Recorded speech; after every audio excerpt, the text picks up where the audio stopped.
वर्षाताई गायकवाड प्रथमच दिल्लीच्या तख्तावर पोहोचलेला आहात. आपण या ठिकाणी आपले विचार व्यक्त करावेत.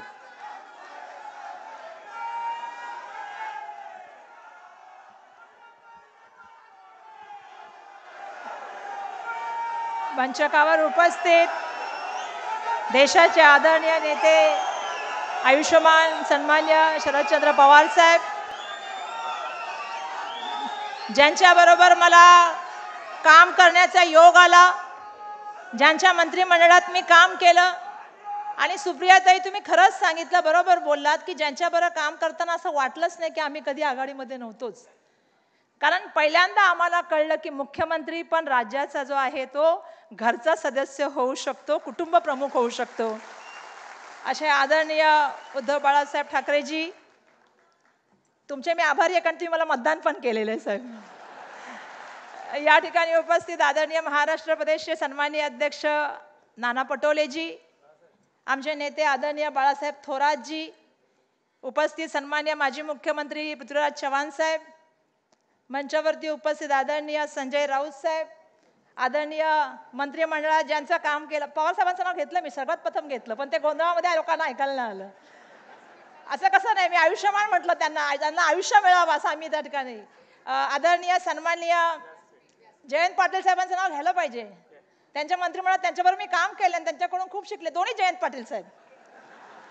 सन्माननीय मंच, खरं तर रावते काका ज्यांच्याकडून मी खूप शिकले, सुभाष देसाई साहेब ज्यांच्याकडून मी खूप शिकले, कारण या सगळ्या मंडळींच्या तालमीमध्ये आम्ही घडलो. त्या सगळ्या आदरणीय मंचाचं त्या ठिकाणी स्वागत करते आणि आपल्या सगळ्यांना नतमस्तक होऊन आपल्या सगळ्यांचे आभार मानते सर्वप्रथम.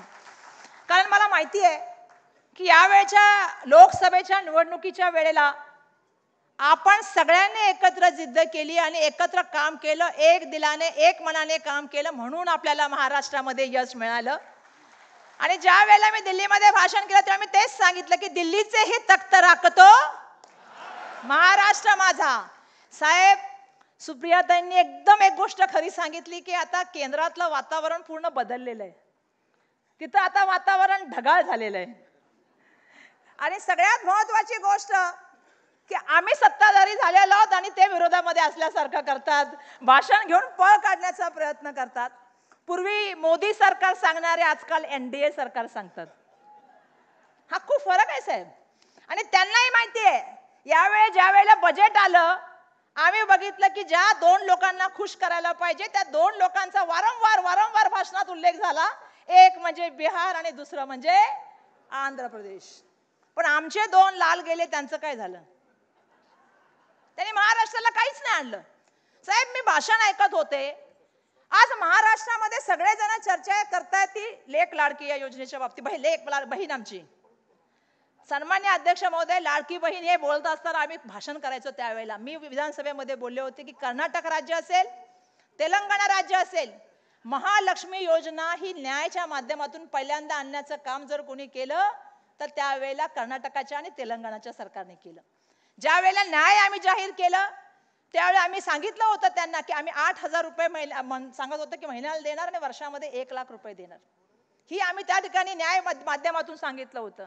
मला एक गोष्ट सांगायची, बिलकुल बहिणीचा सन्मान झाला पाहिजे. ताई, तुमची भूमिका मी सुद्धा मानते, बहिणीला पैसे मिळाले पाहिजेत ही सुद्धा आमची भूमिका आहे.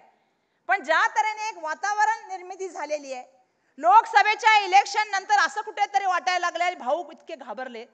कारण ताई, तुम्ही एक उदाहरण ते केलं की भावाला हरवता येतं बहिणींना. आणि आता असं झाली आहे चर्चा, मी कालच ऐकवत होते, पत्रकार मला विचारत होते, मी बारामतीतून, माझी इच्छा नाहीये ताई, हीच सगळ्यात मोठी बहिणीची ताकद आहे. लहानपणी आम्ही गोष्ट ऐकायचो ताई की एक बहीण गरीब असते, तिला भाऊ घरी बोलवतो आणि तिच्याकडे लक्ष देत नाही.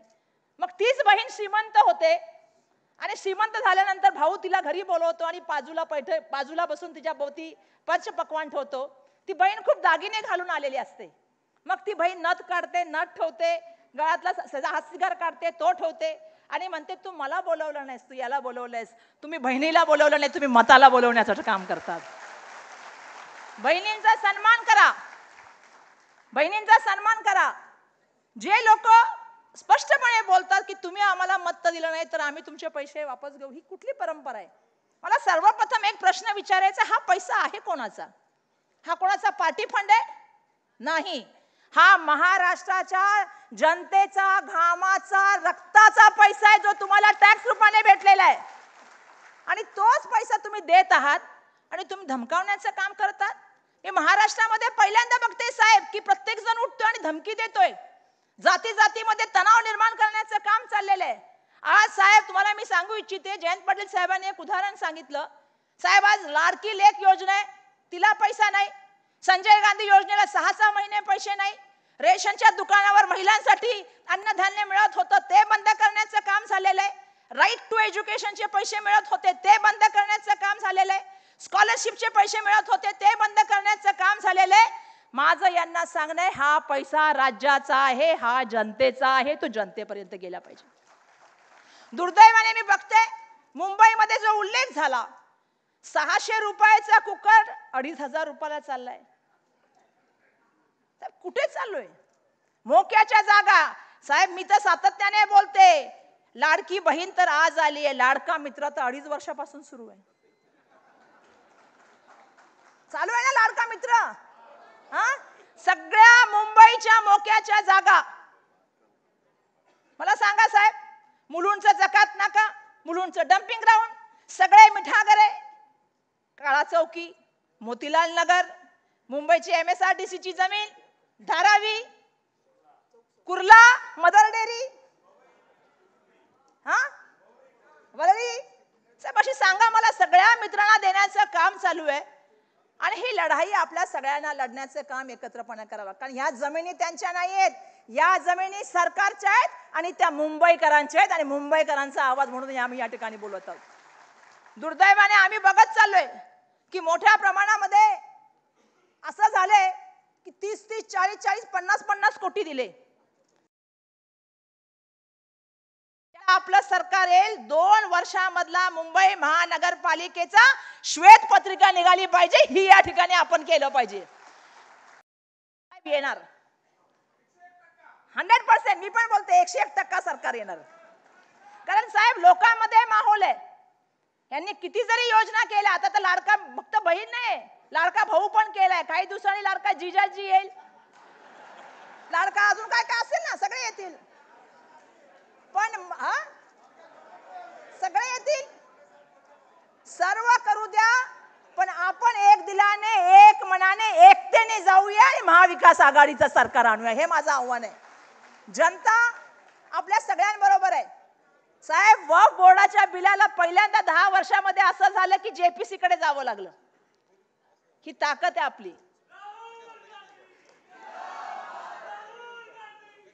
ही ताकद आहे साहेब आपली. आणि जनता आज आपल्या बरोबर आहे.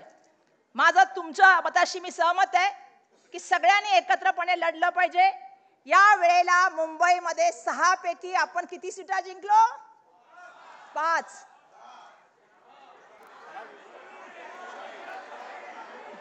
आम्ही मुंबईमध्ये 6 पैकी 5 सीटा जिंकलो, 1 सीट चोरली. साहेब महाराष्ट्र आणि मुंबई या वेळेला इतिहास करेल. या वेळेला इतिहास करेल साहेब. महाराष्ट्रामध्ये पहिल्यांदा असा इतिहास होईल की पहिल्यांदा एवढ्या मेजॉरिटी मध्ये आमदार निवडून येतील आणि ते महाविकास आघाडीचे निवडून येतील, ही या ठिकाणी खात्री व्यक्त करते आणि आपल्या सगळ्यांचे मनापासून धन्यवाद व्यक्त करते. धन्यवाद. जय हिंद, जय महाराष्ट्र, जय भीम. देश विदेशातील प्रत्येक घडामोडींचे लाईव्ह अपडेट मिळवण्यासाठी आता साम टीव्हीच्या सर्व सोशल मीडिया प्लॅटफॉर्मला लाईक, फॉलो आणि सबस्क्राईब करा.